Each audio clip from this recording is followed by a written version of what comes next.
Hello friends, welcome my channel. Hello शिक्षक। आज हम सीटेट के एग्ज़ाम में पूछे जाने वाली अधिगम की परिभाषा को ट्रिक से कैसे याद रखना है ये सीखेंगे, क्योंकि हर बार एग्ज़ाम में अधिगम की एक डेफिनेशन ज़रूर आती है और हम उसको पढ़कर कंफ्यूज हो जाते हैं कि कौन सी डेफिनेशन किस मनोवैज्ञानिक की है। सबसे पहले आज हम अधिगम की इम्पॉर्टेंट परिभाषा पढ़ेंगे, फिर उसको ट्रिक से कैसे याद रखना है ये सीखेंगे। तो आज हमारी पहली परिभाषा है स्किनर के अनुसार, सीखना व्यवहार में उत्तरोत्तर सामंजस्य की एक प्रक्रिया है। इनका कहने का मतलब है कि सीखना जो होता है, उत्तरोत्तर मतलब होता है कि कोई चीज़ जो होती तो स्टेप बाय स्टेप हो। जैसे कोई बच्चा साइकिल सीखना शुरू करता है तो उसके साइकिल के दोनों तरफ छोटे छोटे पहिए लगा दिए जाते हैं जिससे वह गिरे ना। फिर वह जब उस पर सीख जाता है तो पहियों को हटा के वो धीरे धीरे थोड़ी थोड़ी दूर तक चलाना सीखता है। फिर वो उससे बड़ी साइकिल चलाना सीखता है, तो एक स्टेप बाय स्टेप सीखता है। तो यही जो सामंजस्य बैठाता है, यानी कि उसके साथ जो तालमेल बैठाता है, वही एक अधिगम है, वही उसका एक सीखना कहलाता है। तो सीखना व्यवहार में उत्तरोत्तर सामंजस्य की एक प्रक्रिया है। नेक्स्ट हमारी डेफिनेशन है क्रो एंड क्रो के अनुसार, ज्ञान, आदतों एवं कौशलों का अर्जन करना ही अधिगम है। इनके कहने का मतलब था कि ज्ञान और आदत और जो कौशल हम सीखते हैं वही हमारा सीखना है। जो चीज़ हम सीखते हैं कौशल से, किसी क्रिया से, वही हमारा अधिगम कहलाएगा।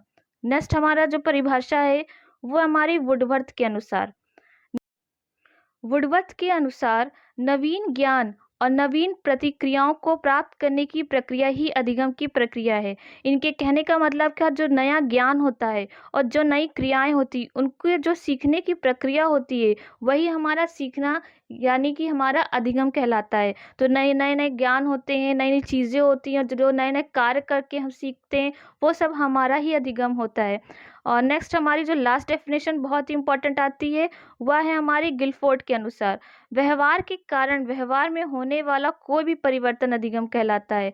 व्यवहार में जो हमारा बदलाव आता है, जो परिवर्तन आता है, वही तो हमारा अधिगम होता है। कोई चीज़ हमारी रुचि से और या किसी चीज़ को सीख कर हम अपने अंदर बदलाव लाते, किसी को देख कर अपने अंदर कोई बदलाव लाते, तो वही तो हम उसको देख कर हमने कुछ उससे सीखा है, तो यही तो हमारा अधिगम कहलाएगा इनके अनुसार। तो ये हमारी थी आज की ये इंपॉर्टेंट परिभाषाएं।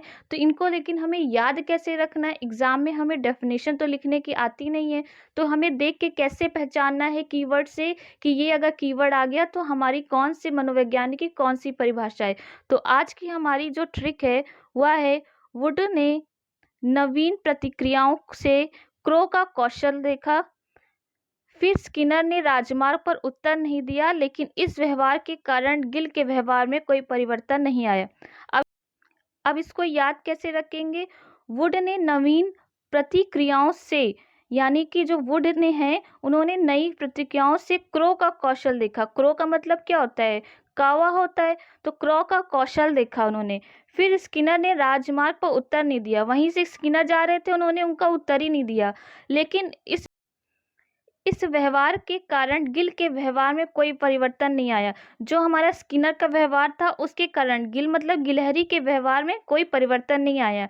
तो वुड थे, उन्होंने अपनी नवीन पत्रिकाओं के द्वारा क्रो का कौशल देखा, और क्रो का कौशल की जगह से राजमार्ग से हमारे स्किनर जा रहे थे और स्किनर ने उत्तर नहीं दिया, तो उनके व्यवहार से गिल के व्यवहार में कोई परिवर्तन नहीं आया। तो हमारे कीवर्ड्स क्या क्या मिल गए, अगर कोई नई प्रतिक्रियाएं हो रही तो वो हमारी वुड की हो जाएंगी, क्रो का हमारा कौशल हो जाएगा, स्किनर ने राजमार्ग पर उत्तर नहीं दिया तो उत्तरोत्तर हमारा उसमें मिल जाएगा, और गिल के व्यवहार में यानी कि गिलहरी के व्यवहार में कोई परिवर्तन नहीं आया। तो हम दोबारा परिभाषा से देखेंगे, जैसे यहाँ पे गिल के व्यवहार में कोई परिवर्तन नहीं आया तो गिलफोर्ड हो गया हमारा गिल, और उनके व्यवहार में होने वाला कोई भी परिवर्तन अधिगम कहलाता है। तो इससे हम याद रखेंगे, अगर गिलफोर्ड के व्यवहार में कोई परिवर्तन नहीं आया, यानी कि अगर परिवर्तन वाला कोई डेफिनेशन आएगी तो हमारा वो गिलफोर्ड हो जाएगा। अगर उन्होंने वुडवर्थ की नई प्रतिक्रियाओं, जिन्होंने क्रो का कौशल देखा था, अगर प्रतिक्रियाएं आ गई हमारी तो हमारी क्या हो जाएगी, वुडवर्थ हो जाएंगी। नवीन ज्ञान और नवीन प्रतिक्रियाएं जो हो जाएंगी वो हमारी वुडवर्थ हो जाएंगी। और वुडवर्थ ने क्या देखा था, क्रो का कौशल देखा था। तो क्रो का कौशल कौन सा हमारा हो गया, क्रो एंड क्रो की। क्रो एंड क्रो ने क्या किया था, ज्ञान, आदतों एवं कौशल का अर्जन करना ही अधिगम है। तो अगर क्रो का कौशल देखना होगा तो क्रो से क्रो और कौशल से का से कौशल, और स्किनर के अनुसार इस स्किनर ने उस मार्ग से जाते हुए उत्तर नहीं दिया था।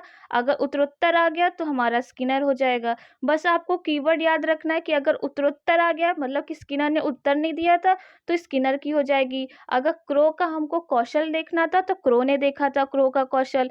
उसके बाद अगर नवीन प्रतिक्रियाएं आएंगी तो नवीन प्रतिक्रियाएं किसकी थी? वुड की थी। तो वुड की नवीन प्रतिक्रियाएं हो गई। अगर गिलहरी के आदत में कोई परिवर्तन नहीं आया था तो गिलफोर्ड में परिवर्तन ही अधिगम कहलाता है। ये हमारे कीवर्ड है। इस कीवर्ड को बस दिमाग में रखिए कि अगर उत्तर नहीं दिया था स्किनर ने नहीं दिया था क्रो और कौशल, यानी क्रो का कौशल हो गया। नवीन हमारा क्या था? नवीन प्रतिक्रियाएं थी वो वुड की, और गिल के व्यवहार में परिवर्तन। तो ये चार ही आपको वो कीवर्ड से याद रखनी है। इन्हीं कीवर्ड से आप डेफिनेशन देख के ही आप पहचान जाएंगे। बस आपको सही गोला भरना है, इससे ज़्यादा आपको कुछ नहीं रटना है। तो ये थी हमारी आज की इम्पोर्टेंट डेफिनेशन। आई होप आपको आज का वीडियो अच्छा लगा हो तो लाइक करिएगा, कमेंट करिएगा, शेयर करना मत भूलिएगा। Thank you.